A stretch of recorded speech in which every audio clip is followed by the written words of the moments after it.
네, 듣기만 해도 지식업글 딩딩대학 영교시 라이브 축구 특집으로 시작하겠습니다. 오늘 11월 25일이고요. 제가 음악 한번 틀고 가야 되겠다. 음악 틀면서. 아, 이건 또 조율 안 된 건데? 조율 안 됐지.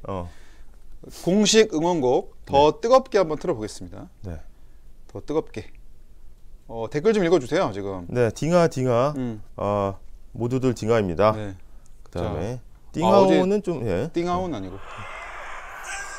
좋습니다. 네. 야, 전주가 길어 이게. 이거. 어제 축구 잘 보셨죠? 홈쇼핑 느낌도 나고. 홈쇼핑인데? 그치. 박수 좀 쳐줬죠. 아니, 좀 조율 안. 그치? 엇갈려. 뜨겁게. 엇갈려. 예. 아무튼 여기까지 하고. 네.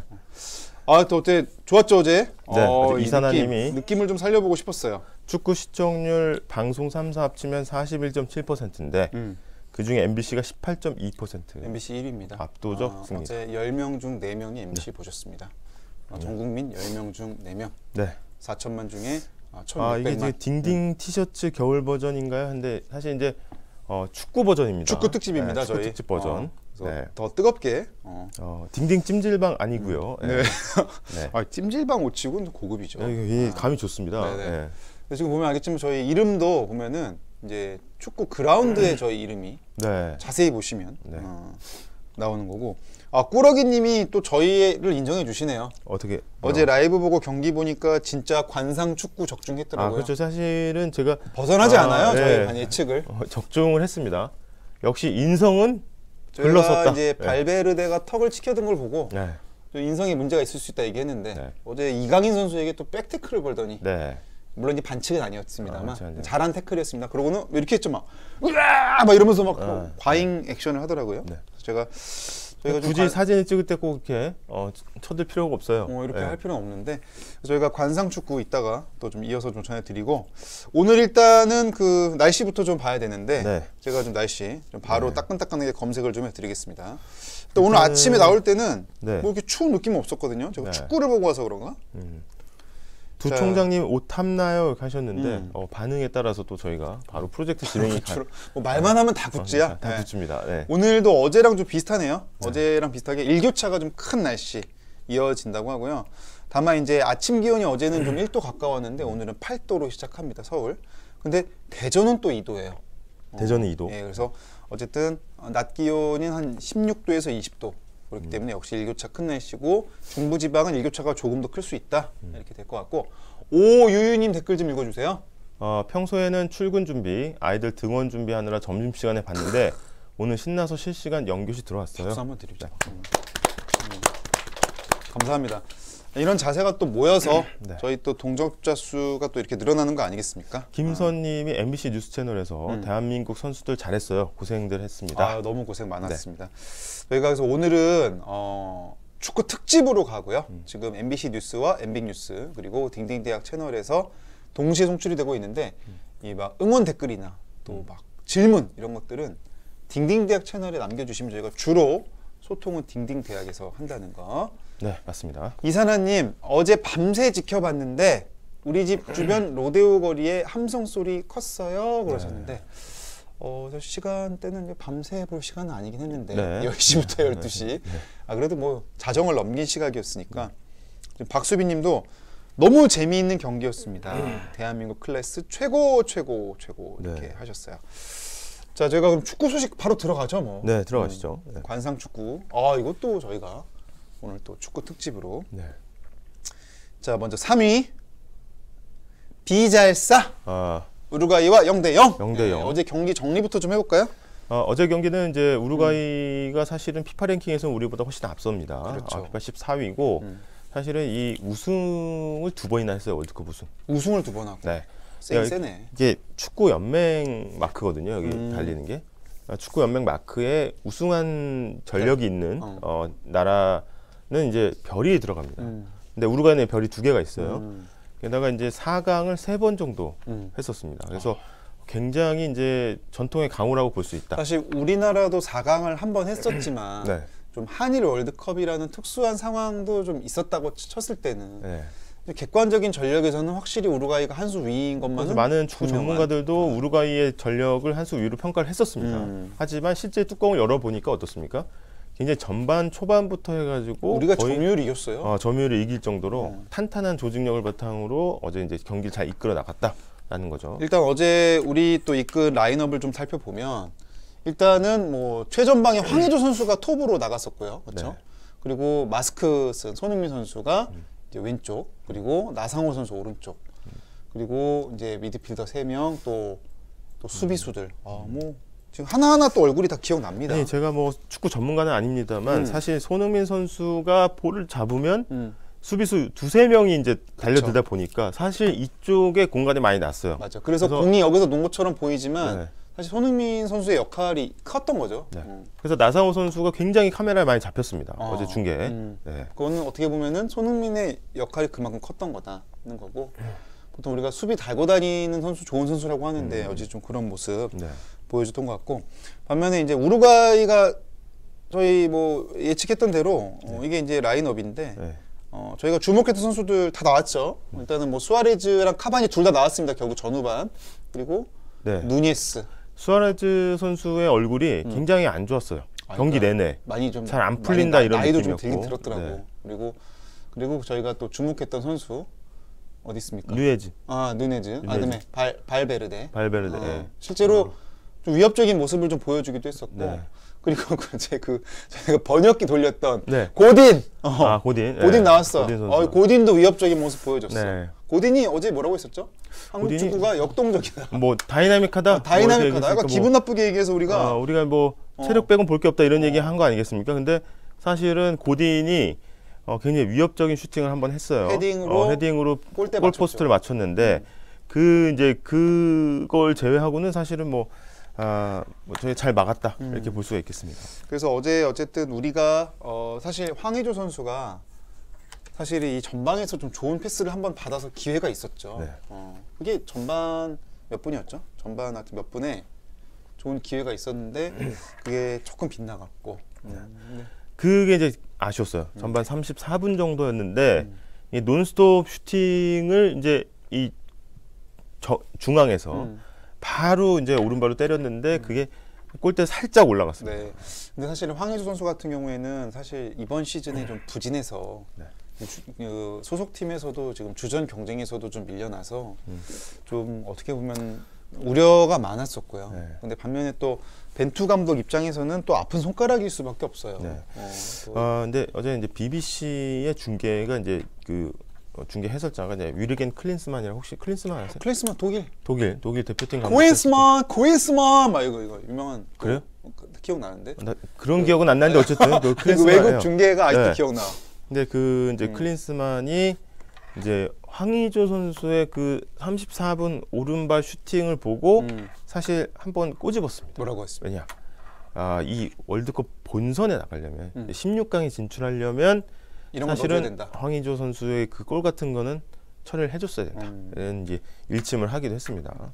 그러니까 이게 뭐냐면 사실은 이제 저는 이거 뭐 제 개인적인 사견입니다만 어떻게 보면은 감독이나 이런 분들 입장에서는 또 황의조 선수가 좋은 기억이 많이 있거든요. 네. 그러니까 예전에 또 골을 상대로 실제로 많이 넣었었고 전방에서 활약을 잘해줬기 때문에 그런 기대감도 있었을 것 같아요. 벤투 감독 입장에서는. 근데 그거를 좀 이런 걸 계기로 좀 털어버렸으면 너무 좋았을 텐데 아쉽게도 어제 골을 또 못 넣게 되면서 본인이 또 자기를 자책하고 또 슬럼프를 키우진 않았으면 좋겠어요. 그런 선수 아니에요. 왜냐하면 황의조 선수 제가 얼굴 봤을 때 어제 진짜 희망을 봤습니다. 또 관상이 나와 또? 아니 맞아요. 황의조 선수가 봐봐, 지금 사진 봐봐. 입꼬리가 눈꼬리 올라가 있잖아. 확대 좀 지금. 해줘, 확대. 사진. 눈꼬리 올라가 있어. 근데 이게 지금 다들 이렇게 좀 이렇게 상기된 표정으로 찍었지만 어제 예를 들어서 예전 같은 우리 한국 축구 분위기였으면은 오른발 슈팅이 넘어갔어. 그럼 어떻게 돼? 카메라 잡힐 때 얼굴을 찡그리면서 두 손을 부여잡고 이렇게 했을 거 아니에요. 그렇죠. 그래서 황의조 선수 그러지 않았습니다. 환하게 웃었죠. 환하게 웃으면서 아쉽지만 나 충분히 이런 것도 할 수 있어 라는 이제 자신감. 그러니까 이거 자체를 만든 거 자체가 이거 괜찮았어. 이번에 하나 메이드 됐어. 네. 이거였고, 반면에 우루과이 선수들은 어제 관상이 많이 안 좋더라고. 관상이 이제 과학이라고 하지 않습니까? 근데 근데 누니에스 막 욕하는 모습 같은 것도 좀 봤거든요. 막. 네. 막 이러면서 막 누니스 같은 경우에는 제가 뭐라고 했습니까, 누니스? 안 좋을 거라고 했잖아. 머리 묶어서 안 좋을 거라 했지. 수아레즈도 안 좋아 사실은. 인성이. 수아레즈 막 깨물고 그러지 안 좋아, 안 좋아. 그렇지. 여기 그리고 사실 봐봐 이거 봐. 이거 뭐야 이거 문신이야 뭐야? 베키노. 아 문신. 하여튼 안 문신이야 좋아. 문신 할 수도 있죠. 문신할 수 있죠. 뭐라고 했어 지금 월드컵에서? 편파. 우리 편 빼고 다 했잖아. 우리 편 문신은 괜찮아. 문신에 대해서 논하는 게 아니야. 우루과이 팀에 대해서 논하는 거지 지금. 그래서 아무튼 어제 꽁꽁 묶어놨습니다. 그래서 하여튼 그래도 이 누네스의 그 순간적인 그 피지컬과 움직임은 눈에 확 띄더라고요. 껑충껑충 뛰더라고요. 그래서 이거 야 뚫리면 큰일 나겠구나 했는데 그걸 잘 막았죠. 뭐라고 그래야 되죠? 다시 그 순간들이 좀 생각나는데 지금 또 데드크로스님 어제 비긴게다 황의조 때문이라고 너무 또 이렇게 얘기하실 건 아니죠. 선수들 다 최선을 다했고 그리고 뭐 골이라는 게 뭐 어느 정도 운도 좀 따르는 거고 최선을 다하면 결과는 따라오는 겁니까? 그리고 우루과이 선수들이 노력을 많이 했어요. 우루과이 선수들 잘하더라고. 또. 그러니까 우리가 너무 또 편파라고 해서 그만큼 쉬즈거님 머리 묶은 선수치고는 신사적 플레이 안 함. 양총장님. 뭐 다 뭐 일률적으로 머리를 묶었다고 해가지고 포니테일을 했다고 해서 뭐 인성 문제가 있다 그건 아니에요. 아까 뭐라 했어? 우리 팀이 아니라서. 우리 팀이 아니라서 그런 거야. 저희가 지금 혹시 오해하실까봐 저희가 이제 웃자고 하는 얘기입니다. 저희가 어제 사실 농담으로 편파 중계를 한번 해봤었어요. 편파 중계 거기에 나온 농담하는 건데 오늘 또 처음 보시는 분들은 쟤네 뭐야 이렇게 불편해하실까봐. 저희가 또 축구 경기 있어서만은 이제 기계적 중립성을 잠깐 내려놓고. 저희 월드컵 기간만큼은 한국 편파 중계를 좀 해보려고 하고 조수용님도 정확한 의견이십니다. 선수끼리 사이 좋아 보여서 좋네요. 그러니까 사실 이게 팀워크잖아요. 근데 어제 사실 성과라고 하면은 선수들이 그 인터뷰도 보면은 약간 상기돼 있어. 이거 해볼만 하네. 약간 자신감도 올라온 것 같고 그런 점도 참 좋았던 것 같습니다. 그러니까 이게 머뭇머뭇하다가 패스타임을 놓치고 이런 경우가 거의 없었어요. 그래서 우리가 어쨌든 0대0으로 비겼지만 잘 싸웠다. 그래서 잘 싸웠고 그럼 과연 이 비기면서 잘 싸운 또 우리의 주인공도 좀 자세히 뜯어보겠습니다. 바로 2위로 넘어가 보죠. 2위 읽어주시죠. 자, 마스크 풀타임 5킴 철통 수비. 좋습니다. 어제 또 손흥민 선수의 이 투혼을 저희가 또 빼놓을 수는 없습니다. 일단은 많은 해외 언론들이 여기 나오잖아 또 확대 좀 해주세요. 발베르데. 그러니까 이게 문제인 거야. 왜냐? 자기가 공에 집중하면은 사실은 심판을 쳐다볼 이유가 없어요. 그렇지. 자기가 하면서 심판을 보고 있어. 이건 뭐냐? 심판 집중 안 하고 있다는 얘기야. 찔린 거야, 자기. 하고 야 이거 하나 먹겠는데? 이렇게 슬쩍 보는 거죠. 근데 어제 사실은 이제 손흥민 선수 양말이 찢어지는 또 큰 부상은 아닌가 걱정을 하는 장면이 나왔어요. 이제 뭐 그 크게 이제 충돌이 한 번 있었는데 이게 이제 축구화가 벗겨지고 그 안에 이게 테이핑했던 양말이 찢어질 정도로 굉장히 큰 충격이었습니다. 그래서 그런 부분에서는 손흥민 선수가 또 이거 부상당하는 거 아니냐? 그쵸. 이런 갑작스러운 좀 걱정이 있었는데 또 툭툭 털고 잘 일어났습니다. 사실 저는 이제 조마조마했던 게 얼굴이나 머리 다칠까봐 계속 그걸 조마조마했는데 확실히 손흥민 선수가 이제 몸싸움을 좀 피하는 움직임은 보여줬거든요. 근데 어쨌든 그러면 손흥민 선수가 카메라에 그래서 잘 안 잡히면은 과연 못한 거냐 했을 때는 그건 아니고 이제 수비들이 굉장히 의식해서 뭐 두 가지 의견이 있더라고요. 첫째는 저희 이제 안정환 해설위원도 어제 MBC 얘기해주신 내용이긴 한데 우루과이 선수들 전술 자체가 손흥민의 어떤 빠른 역습을 의식해서 상당히 좀 수세적으로 가져갔다. 라인 자체를 좀 내리고 그래서 그 얘기를 하시더라고요. 카미리님이 지금 심판 편파 판정 같았어요. 이렇게 말씀하셨는데 사실은 어제 이제 판정을 두고 조금 말이 많았습니다. 왜냐하면 후반 들어서 이제 거칠어지기 시작했는데 우루과이가 이제 거친 플레이를 하는데 잘 안 불었던 모습이 좀 있었고요. 그 다음에 실제로 이제 벤투 감독이 전반 21분에도 사실 한번 이렇게 세게 어필했거든요. 정우영 선수 태클에 대해서 그랬더니 감독한테 옐로우 카드를 먹이는. 그래서 이제 우루과이가 이제 12명으로 싸운 거 아니냐? 이런 얘기도 있고. 그런데 우리도 12명 싸웠다. 그렇죠. 네. 우리도 12명이야? 우리도 12명입니다. 우리는 심판이 없잖아요. 우리는 심판이 없지만 대신 골대가 있었어요. 골대가 우리 편. 골대 포함해서 우리가 총 12명. 12대 12로 대등하게 싸웠다. 맞습니다. APM님 골라인 아웃된 것도 봐줌. 뭐 이런 논란도 있었지만은 어쨌든 우리 입장에서는 아무래도 우루과이 선수들이 체력적으로도 좀 더 피지컬이 좋고 좀 더 거친 플레이를 하는데 거친 플레이에 관대한 판정을 내리다 보니까 우리 팀에게 약간 불리한 듯한 모습을 보이는 경우도 과거에 어떤 우리를 분노케 했던 이제 뭐 그 편파 판정까지 보기엔 좀 어렵지만 사실은 심판이 우호적은 아니었다 이렇게 볼 수 있겠습니다. 저는 어제 이제 인상 깊게 봤던 게 네. 우리 선수들 중에 이제 꾸러기님, 사실은 벤투 감독 얘기인 줄 알았는데 골대였어. 벤투 감독도 물론 물론 이제 12번째 선수 뭐 이렇게 얘기하잖아요. 13번째로 합시다. 13번째로. 근데 어제 이제 손흥민 선수가 이제 너무 열심히 싸워줬고 그리고 이 부상 손가락 밟히지 않았습니까? 그래가지고 철렁했는데 저는 거기서 손흥민 선수 이건 제 개인 생각입니다. 어떤 걸 봤냐면 손흥민 선수가 누워가지고 이렇게 하는 모습들이 선수들에게 자극을 주잖아요. 네. 그리고 심판한테도 저는 그것도 일종의 어필이었다고 생각해요. 네. 왜냐하면 야구도 보면은 야구는 특히 이제 요거 포구로 이제 논란이 많잖아. 편파 판정도 스트라이크 존. 그럴 때 포수가 어떻게 합니까? 미트 던져. 미트 빡 던지고 나가.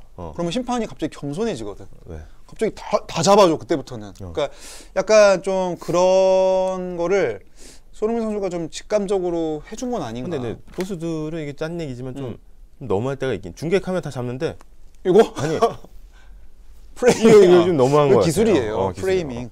근데 아무튼 정리해 보자면은 손흥민 선수가 세 가지 면에서 역할을 좀 해줬다. 첫째는 그 자체로 어쨌든 경기를 풀어가는데 뭐 어제 슈팅도 그래도 나왔고요. 네, 맞습니다. 일단 본인이 100%가 아님에도 불구하고. 네. 그다음에 두 번째는 그 자체가 어떻게 보면은 그 수비수를 좀 달고 다니고 네. 또 상대의 전술을 좀 수세적으로 만드는 그 존재감 자체로 겁을 준.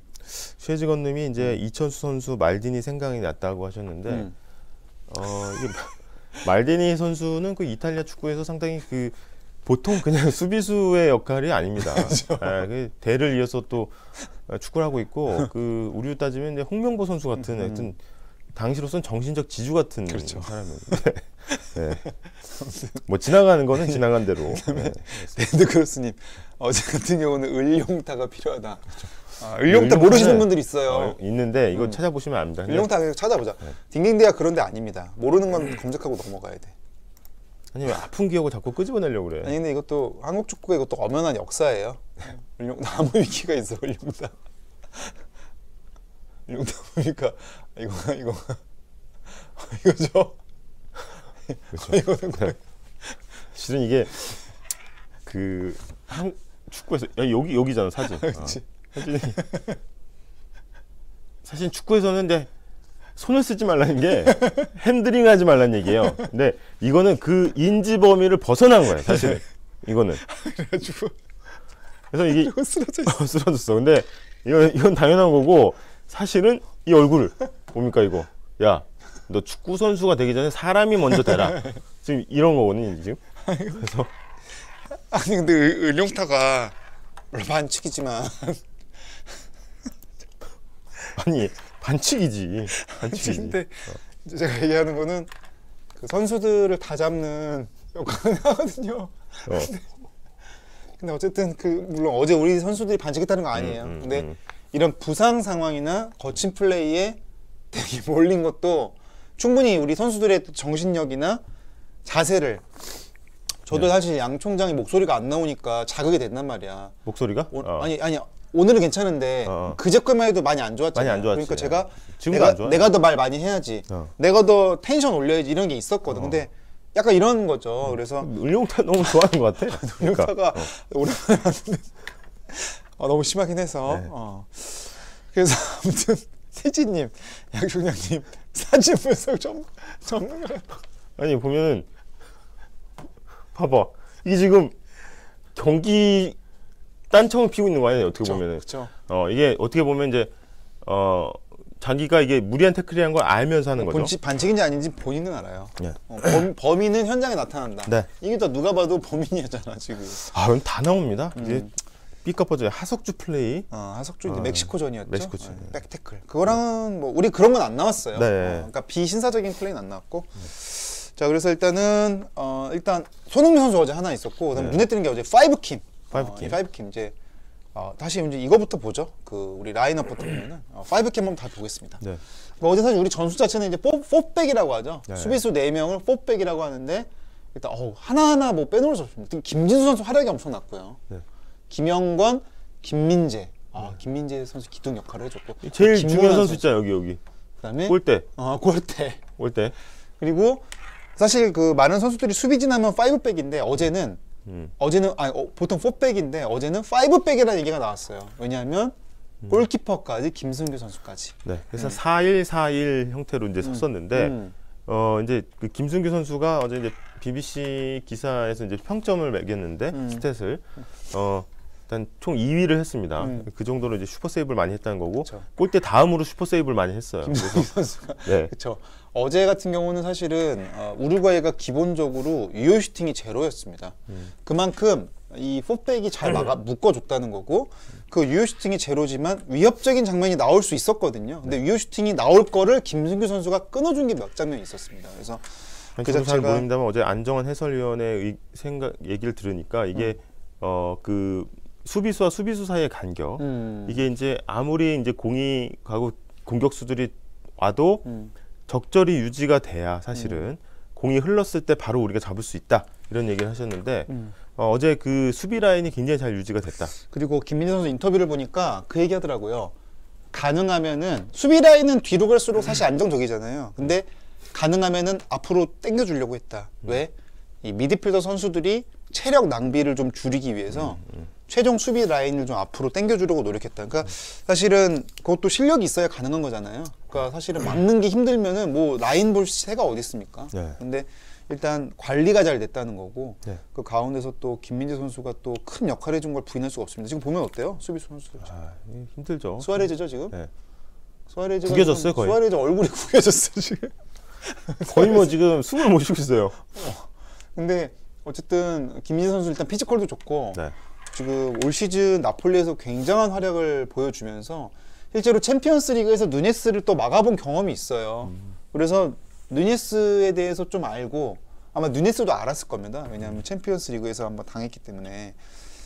오늘 아침 기사 보니까 뭐 메뉴에서 지금 김민재 영입을 뭐 검토한다 이런 기사도 있더라고요. 네. 그래서 몸값을 뭐 1,600억 정도 책정할 거다 이런 얘기도 나오고, 하여튼 이번 월드컵이 또 우리 김민재 선수의 몸값을 좀 높여주는 또 네. 무대 같기도 합니다. 네. 아니 근데 돌이켜 보니 외부에서 볼 때는 사실은 한국 팀이 EPL 득점왕을 보유한 팀이잖아요. 그럼요. 그러면 엄청난 팀, 엄청난 공격력을 가진 팀입니다. 그렇기 때문에 이제 그런 측면에서는 이제 우리를 얕잡아 보는 팀은 하나도 없다. 함부로 할 수가 없고. 네. 그리고 지금 티지님께서 수아레즈 이마에 배수로가 생겼네요. 보셨어요? 네, 그렇죠. 배수로가 3개 정도 난 것 같아요. 근데 확실히 어제 느낀 거는 이제 세대 교체가 되고 있구나 우루과이도. 네. 그러니까 수아레즈, 카바니 이제 옛날에 다 진짜 날고 기던 선수들 아닙니까? 근데 확실히 좀 체력이나 이런 것도 좀 떨어져 보이는 모습들 보여줬는데. 알론소 우루과이 감독이 이제 경기 직후에 이런 얘기를 했습니다. 한국 굉장히 잘해서 어려웠다. 네. 근데 이걸 이제 해석을 번역 들어가나요, 이것도? 내 잘못이 아니다 이런 얘기 아니겠습니까? 그렇죠. 그렇죠? 네, 왜냐하면 이 이제 알론소 감독이 국내에 굉장한 비판 여론에 직면했습니다.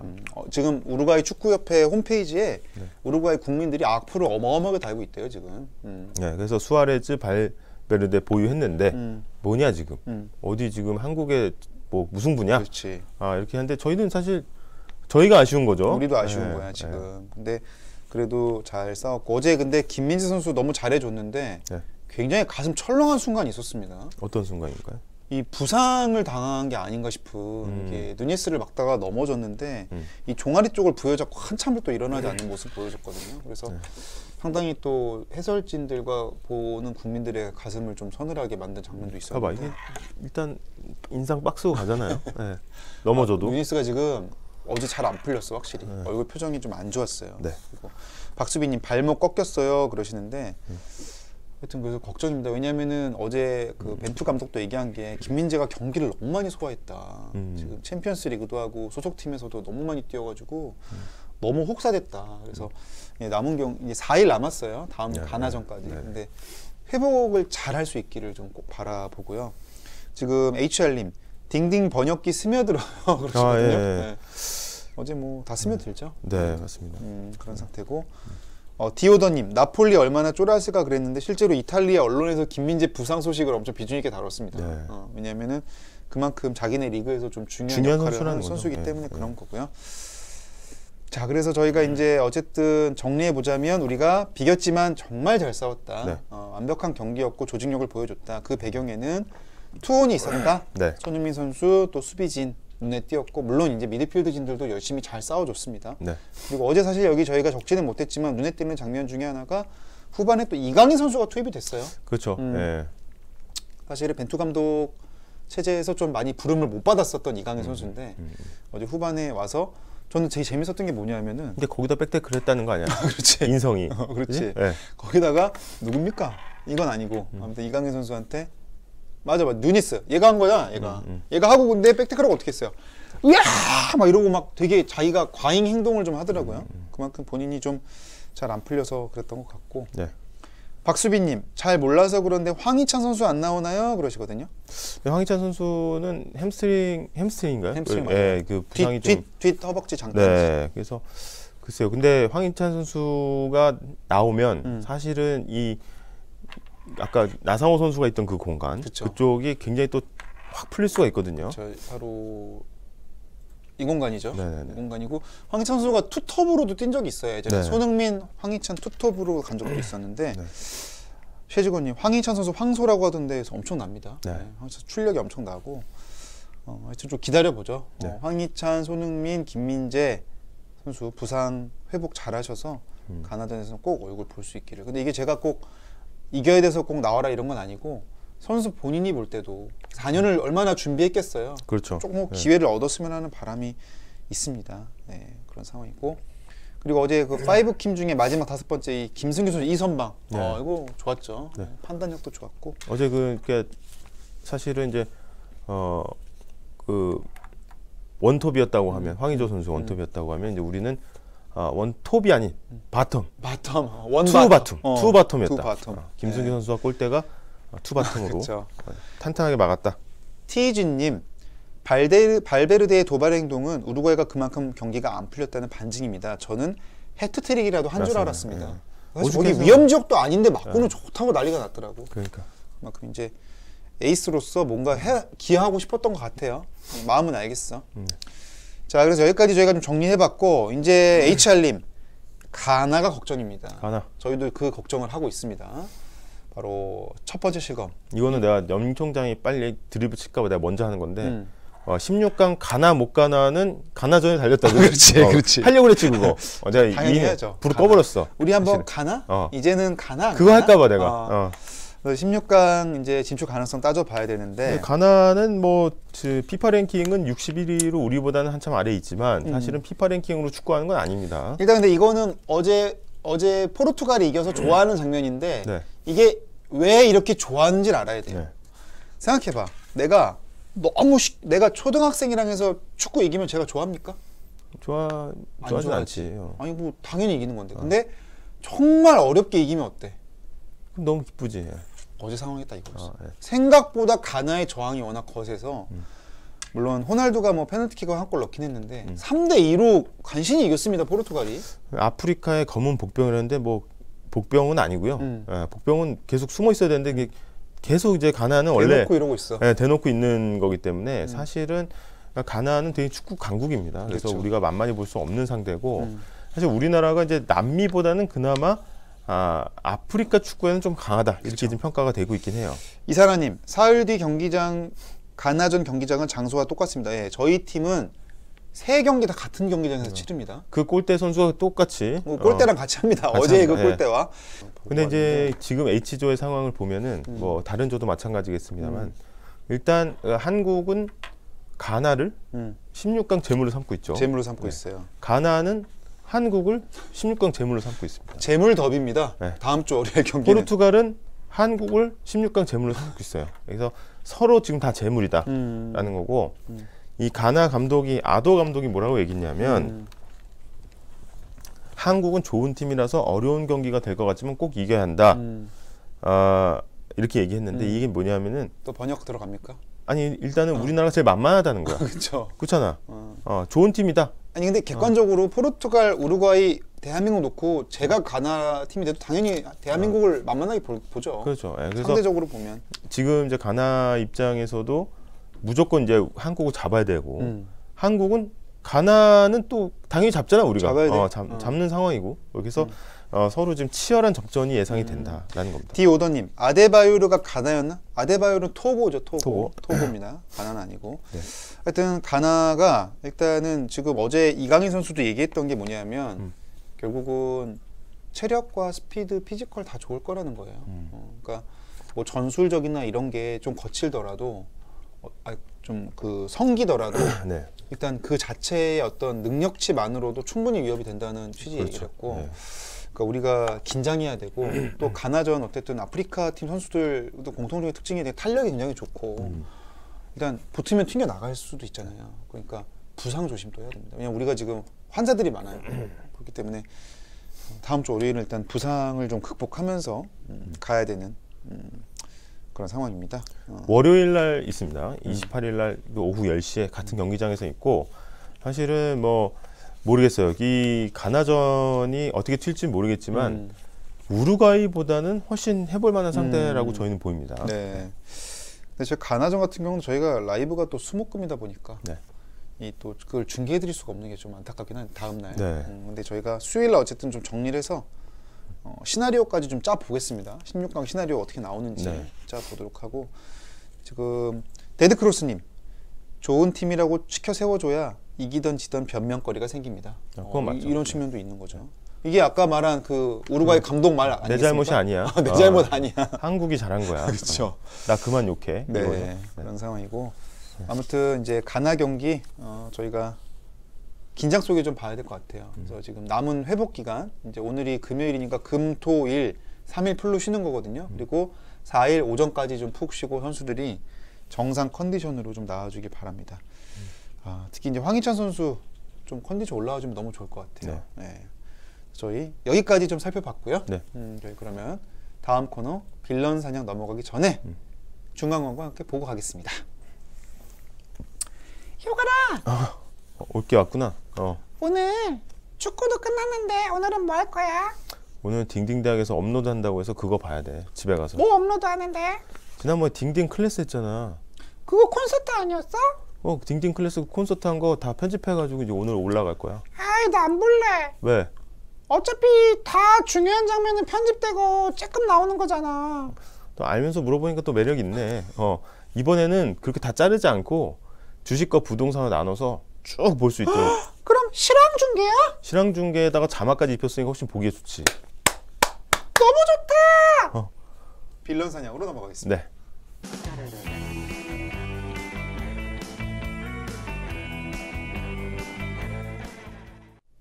네, 네, 오늘 네. 업로드하죠. 네. 오늘 저희 딩딩 클래스 네. 오늘부터 2주 동안 저희 2시간 넘게 콘서트 했던 거를 네. 거의 실황 중계 수준으로 편집을 해서 근데 저희가 사실은 올라갑니다. 뭐 이제 그 재테크 강의라는 게 그렇습니다. 시중에 재테크 강의가 이제 그런 강의들이 많이 있어요. 그렇죠. 예를 들면 무슨 주식을 사라, 뭐 어떻게 투자를 해야 된다, 뭐 어떤 상품을 사야 된다. 그렇죠. 하지만 사실 그거보다는 좀 먼저 알아야 되는 원칙이 있다고 저희는 좀 보는 거죠. 그렇죠. 그래서 이 위기에 강한 주식 투자, 그다음에 부동산 투자 관련해서 최소한 이거는 알고 재테크를 해야 된다라는 기본 원칙들 쫙 추려가지고 그렇죠. 저희가 콘서트를 한번 했습니다. 아니 이제 사실 축구 선수도 마찬가지입니다. 그러니까 기본적으로 허벅지 근육, 그다음에 복근, 네. 그다음에 또 주력 이게 있어야지 뭐 전술이고 뭐고 나와요. 그렇습니다. 히딩크 감독이 그거 강조했던 거 아닙니까? 네. 체력에서 나온다. 마찬가지로 재테크도 그냥 삼성전자가 뭐 한대, 뭐 개발한대. 아니 물론 정보 수집 중요하지, 분석도. 근데 그거보다는 일단 거시경제 흐름과 기초 체력을 알아야 간다는 거 네. 굉장히 중요하다는 겁니다. 그래서 이제 위기에 강한 주식 투자 원칙 편이 오늘 업로드 되니까 그거 한번 꼭 한번 보시고요. 쉬즈건님, 경제학 석사분이 강의하는 건 다르죠. 뭐 좀 외람되지만 또 양효걸 총장은 또 박사과정도 재학 중입니다. 네, 지금 하고 있는데 제대로 못 하고 있어서 지금 열심히 경영하느라고 따라가야 됩니다. 고생을 많이 하고 있어요. 네. 그래서 저희가 나름 학문적 근거를 가지고 해드린다. MBC 채널에서 베스트 제리님께서 읽어주시죠. 두 분 진지하게 웃기네 이렇게 하셨네요. 네. 저희가 뭐 웃기려고 웃기는 건 아니고 저희는 최선을 다한다. 관상 축구는 계속 됩니다. 관상 축구. 네. 네, 그래서 좀 이어가려고 하고 있고요. 스코어가 중요한 게 아니죠. 그래서 인성이 저희가 중요해요. 그래서 저희가 빌런 사냥 사실 네. 그동안 뉴스 볼 때 나를 막히게 하는 빌런 준비했는데 오늘 저희가 또 월드컵 특집 아니겠습니까? 월드컵 특집이니까 오늘만큼은 축구 볼 때 나를 막히게 하는 빌런. 사실은 제가 보니까 이거 모르는 분들이 있어요. 네. 저희가 준비한 바로 빌런입니다. 오늘의 빌런 주시죠. 바로 오프사이드. 오프사이드. 네.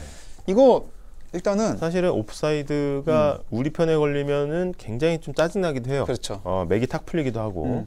하지만 이제 안도의 한숨을 쓸어내린 가슴을 쓸어내리는 또 반칙이 되기도 합니다. 그렇죠. 네. 실제로 이제 사우디와 아르헨티나가 옵사이드가 엄청 많이 나오면서 걸렸는데 일단 오프사이드가 이제 해설자들이 업사이드예요 하니까 사람들이 업사이드인 줄 알아. 다운사이드 업사이드인 줄 알아. 근데 업다운 아닙니다. 그렇죠? 온 오프입니다. 온 오프. 온사이드가 있고 오프사이드가 있는 거예요. 그래서 온오프라는 거 아셔야 되고 꾸러기님 오프사이드 많이는 들어봤는데 전혀 모르네. 네. 바로 이거죠. 네. 그다음에 벨라님 오프사이드는 아르헨티나랑 싸운 국가 아닌가요? 이런 분들이 계십니다. 저희가 그래서 준비한 거고 자 일단은 축구의 역사부터 좀 저희가 알아봐야 되는데 그 축구의 역사부터 알아봐야 돼요. 역사부터 알아야 돼. 일단은 그 럭비 사진을 좀 보겠습니다. 럭비. 럭비 하지 말고 풋볼 할까? 풋볼로 검색하자.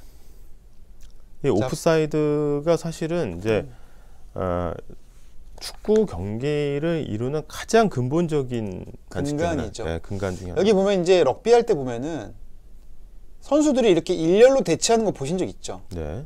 이 말은 뭐냐면 상대 진영으로 넘어가면 안 되기 때문에 일단 여기 일렬로 대치한 거예요. 그러니까 사실은 처음에 럭비가 시작될 때는 축구가 시작은 럭비죠. 손발을 다 썼습니다. 그러다가 럭비는 룰이 뭐예요? 앞으로는 패스를 못해. 그렇죠. 무조건 백패스만 가능해. 옆으로만. 옆이나 백으로만 돼. 그건 뭐냐면 앞으로 가려면 네가 들고 가는 것만 되는 거야. 내가 들고는 가도 그러니까 패스했다가 들고 갔다가 받아서 이렇게 나가라는 거야. 그 말은 뭐냐면 혼자만 멀리 나가 있으면 반칙인 거야. 근데 어느 순간 이제 룰이 바뀌어. 이제 하다가 야 우리 손 쓰지 말고 발만 쓰자. 그러다가 야 한두 명은 넘어가자. 뭐 이러면서 이제 룰이 조금씩 바뀌면서 나오는 게 이제 오프사이드 룰의 시작입니다. 자, 오프사이드는 사실 이제 공이 상대방 진영으로 갔을 때, 그죠? 그 공격수가 수비수보다 더 안쪽에 있으면 안 된다는 얘기예요. 사실은 이게 가장 간단한 오프사이드인데 문제는 뭐냐면 저희가 이제 축구를 하잖아요. 축구를 하는데 사실 프로 축구가 아니고 이제 동네 축구를 합니다. 동네 축구를 하면 그냥 애들끼리 이렇게 하잖아. 자유킥. 골키퍼가 여기 와 있어. 그럼 나중에 최종 상태는 어떻게 되냐면 골키퍼 앞에 공격수가 다 서 있어. 그렇죠. 그다음에 이쪽 팀 공격수는 여기다 서 있어. 그렇죠. 그러면 어떻게 해? 골키퍼가 뻥 차. 그럼 여기 공격수가 수비수 몇 명 가지고 갖고 놀다가 골 넣어. 그렇죠. 그럼 와 하지.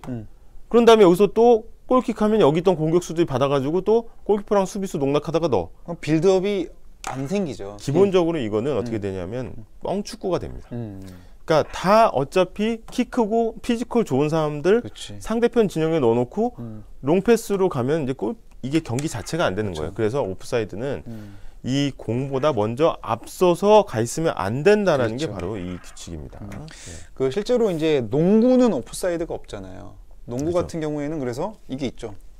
쫙 던지면은 골대 앞에 있다가 톡 넣고 이렇게도 하는데 축구는 다르다는 거죠. 그래서 룰이 정확히 뭡니까? 수비수가 있으면 수비수 라인보다 공격수가 더 안쪽에 침투해 있으면 안 됩니다. 그때 발로 차주면 안 돼요. 네. 그게 이제 핵심이고 그래서 이거를 오프사이드라고 한다.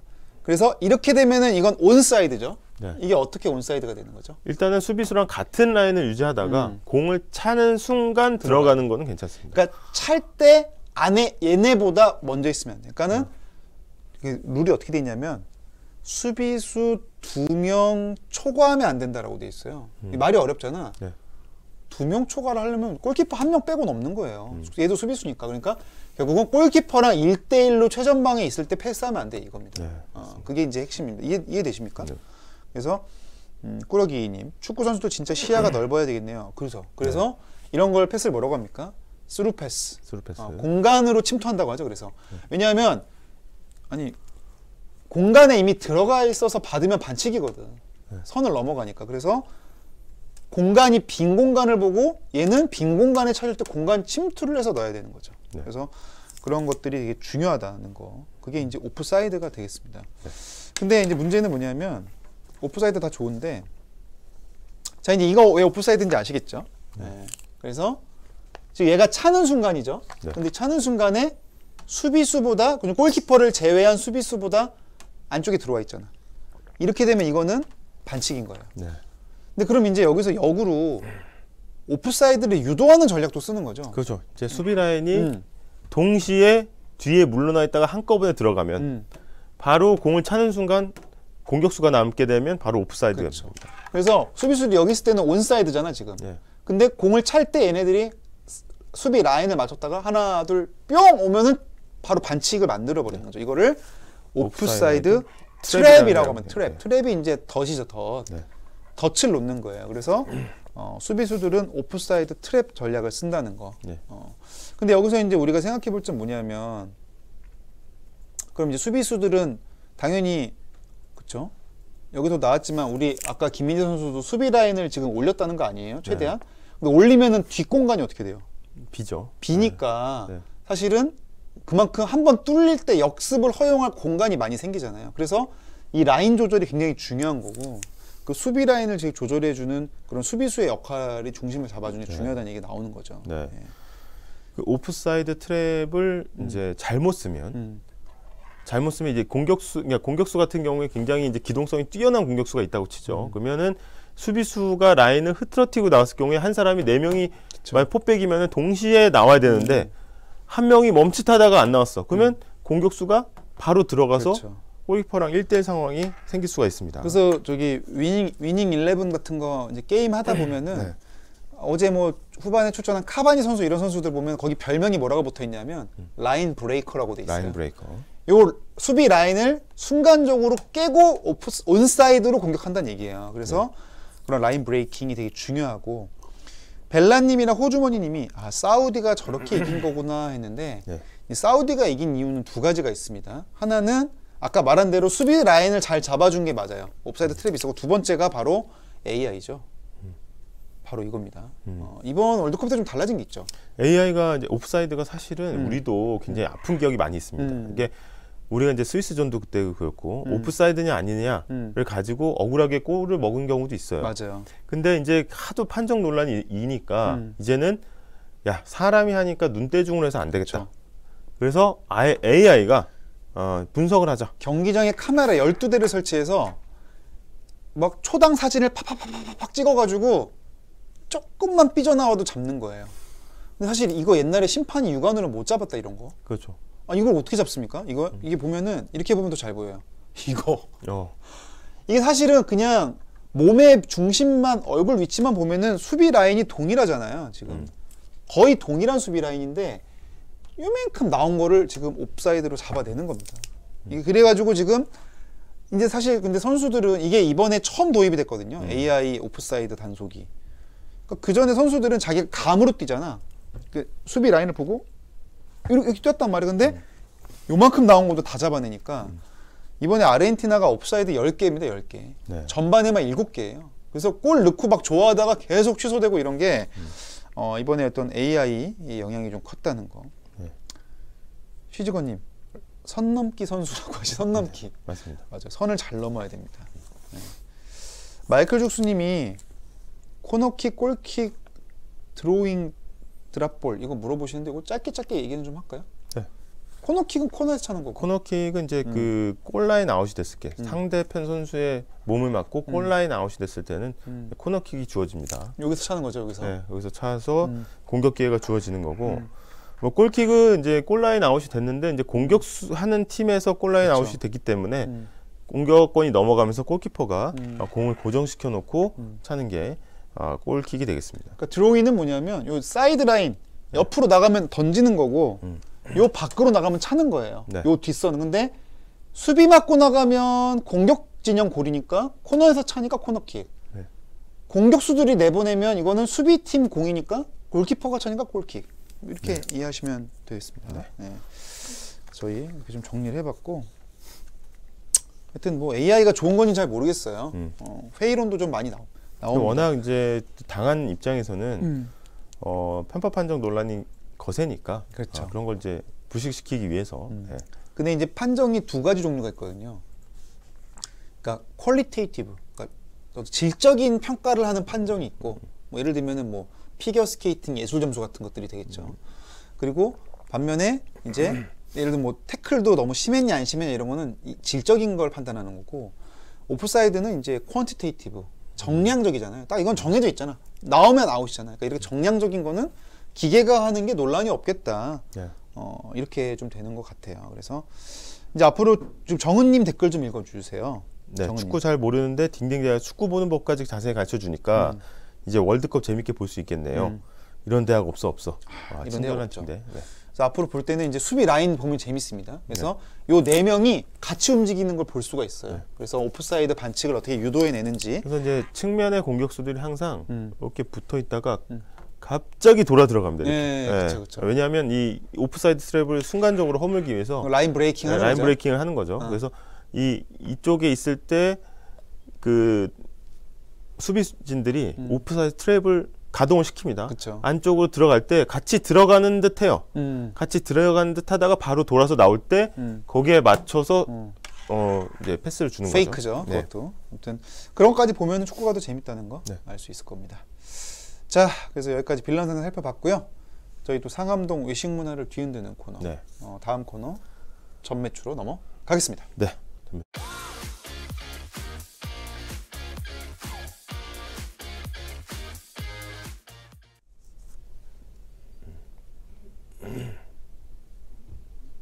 전매추. 죄송합니다. 전매추 가볼게요. 자, 전매추. 이건 참 제가 납득할 수가 없는 결과네요. 네. 2,000분 이상 투표해 주셨는데 어제 2,000분의 투표를 지금 납득할 수 없습니다. 납득하겠습니다. 납득하네. 네. 납득해. 이건 내가 한다. 납득해야 돼. 어제 그 허정무 감독의 고향 음식입니까 이거? 네. 좀 무리수이긴 했어요. 네. 듬북? 아니 근데 갈비탕? 부대찌개도 자연 선택으로 부대찌개 하는 게 사실은 어느 게 더 무리였냐? 저는 종의 기원, 종의 기원. 진화론을 이야기하면서 네. 진화된 음식 했었고 부대찌개 졌으니까 벌칙 가볼 텐데 오늘은 원판이 없나요? 오늘은 벌칙이 삼행시인가요? 오늘 벌칙 삼행시 가겠습니다. 네. 삼행시 주제어가 지금 교육부에서 내려온 게 월드컵이죠. 월드컵으로 삼행시. 월드컵. 제가 좀 생각을 좀 해야 되겠는데. 월드컵. 월드컵 어렵다. 그쵸. 준비되면 얘기해 주세요.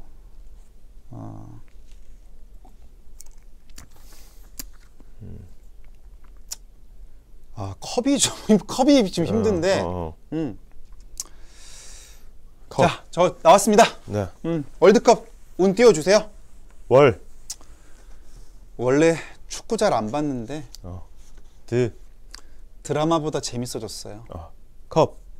컵라면 먹으면서 딩딩대학을 봤거든요. 박수 한번 주십시오. 박수 한번 주세요. 딩딩대학을 보면 축구가 재밌어진다. 네. 수아레즈의 배수로, 네. 누네스의 어떤 그 인성, 네. 저희가 다 분석해 드립니다. 네. 그래서 드라마보다 재밌게 축구를 볼 수 있는. 네. 저희 이거 전혀 조율된 게 아니죠. 조율된 거 아닙니다. 월드컵 네. 바로 나온 겁니다. 네. 딩딩대학 바로 이렇게 간다는 거. 컵이 좀 어려웠는데. 컵이 좀 어려웠어요. 네. 오늘 컵라면 드시면서 딩딩대학. 오늘 또 저희 슈주건님 또 지식인이 이러시면 안 되죠. 더럽게 어려운 저 이런 거 아니에요. 드라마보다 재밌. 자, 그래서 소동파도 울고 갈 삼행시. 네. 그랬고 또 제가 졌는데 먼저 하시죠. 네. 제가 먼저 하겠습니다. 네. 제가 연도를 좀 검색을 해볼게요. 제가 연도를 지금 까먹었어. 그쵸. 1835년입니다. 네. 1835년.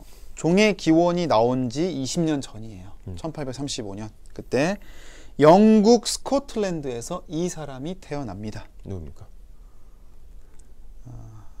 아르바이트생 출신으로 네. 미국으로 건너가서 아메리칸 드림을 이루고 537조 원의 재산을 형성한 누구지? 철강왕 앤드류 카네기가 카네기. 오늘 태어납니다. 카네기 일단은 카네기가 돈을 버는 그 역사를 좀 보면은 열심히 살았어요. 첫째는. 그리고 열심히 살았는데 이제 집을 열심히 살아서. 근데 그 집에서 석유가 나와요. 석유가 나옵니다. 석유. 이거는 운이죠. 운이야. 운이야. 석유로 돈이 생기니까 그 돈으로 창업을 하는데 그때 앞으로 미래는 철강이다. 미래를 내다보고 철강 제철업을 만듭니다. 근데 그러고 나서 뭐가 생깁니까? 네? 전쟁하지, 산업혁명 일어나지, 포드가 자동차 만들지 이러면서 철강 수요가 엄청 뜬 거예요. 그래서 어떻게 보면 카네기는 운도 좋았고 처음엔 노력으로 어릴 때는 그래서 집 사서 석유 터진 건 운이야. 근데 그 돈으로 철강에 투자한 건 어떻게 보면 미래를 내다보는 성견지명이야. 그 세계가 조화를 이뤘고 말년에는 재산의 90%를 기부해서 또 화제가 되죠.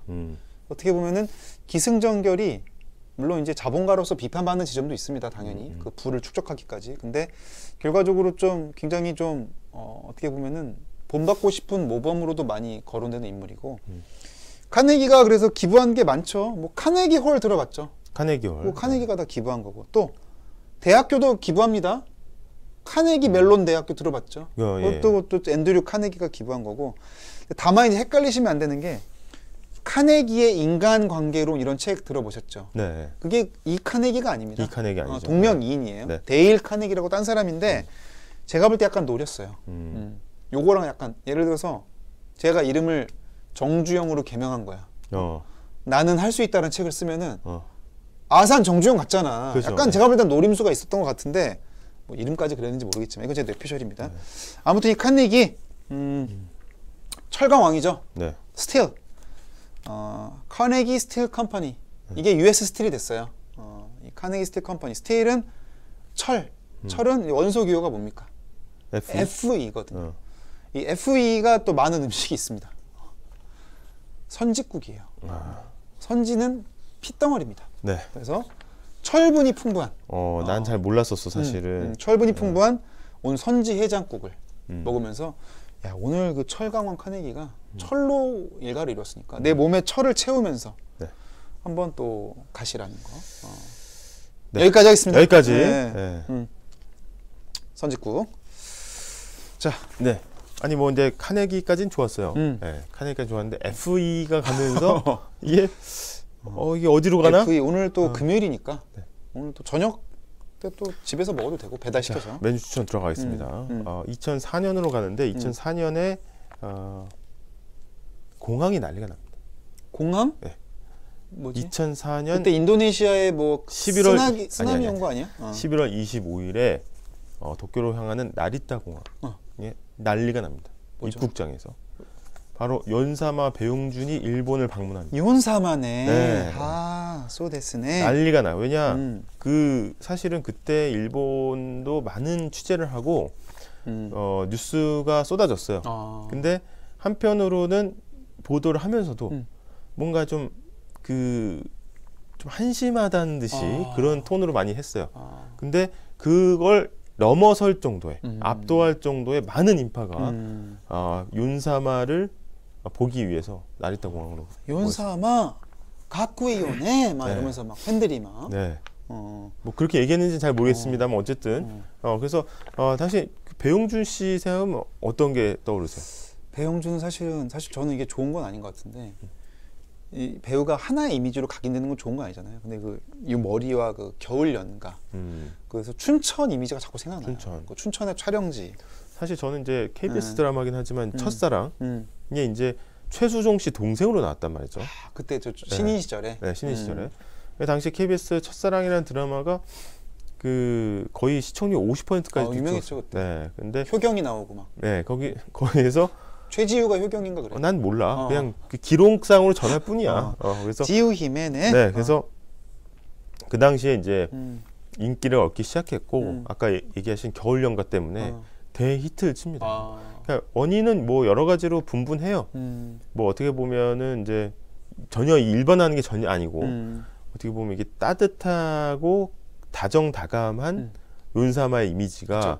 일본 사회에서는 크게 좀 찾아보기가 많지는 않은 스타일이라서 어떤 이제 4, 50대 이 여성 팬들을 많이 만들었다. 아, 그 주부 팬들이 정말 많다고 네, 그때 주부 기사도 많이 났고. 한국도 많이 오시고 그랬었죠. 그래서 일단 2004년에 나리타 공항에 내린 이제 윤사마의 환영 인파가 공항을 거의 마비시켰다. 이걸 말씀드리면서 사실은 한류의 조짐이 그때 2000년대 초반부터 계속해서 불어오고 있었다라는 거죠. 자, 그러면 이제 나리타 공항에 내렸잖아요. 그럼 나리타 공항에 내리면 뭘 먹어야 됩니까?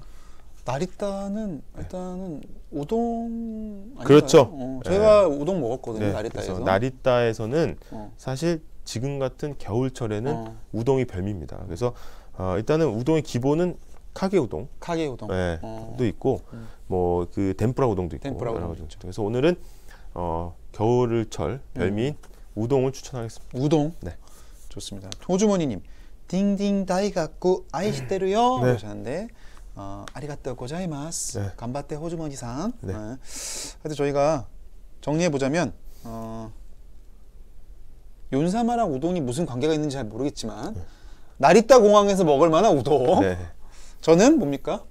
아니 철광하고 선짓국은 정말 관련이 없는데. 철분 함량 높으면 네. 카네기도 철로 먹고 살았고 네. 우리도 좀 철로 먹고 살자는 거니까. 네, 알겠습니다. 냉정한 판단 부탁드립니다. 근데 선짓국이 호불호가 있어서 좀 걱정이긴 합니다. 우동의 선짓국. 저희 오늘 금요일이라 이제 저희 다음 주 수요일 날 돌아오고요. 네. 다음 주 수요일엔 일단은 저희가 가나전 다음 날이다 보니까 네. 약간 텐션 좀 떨어질 수 있는데 네. 저희가 이후에 시나리오 좀 분석을 해드릴 거고 네.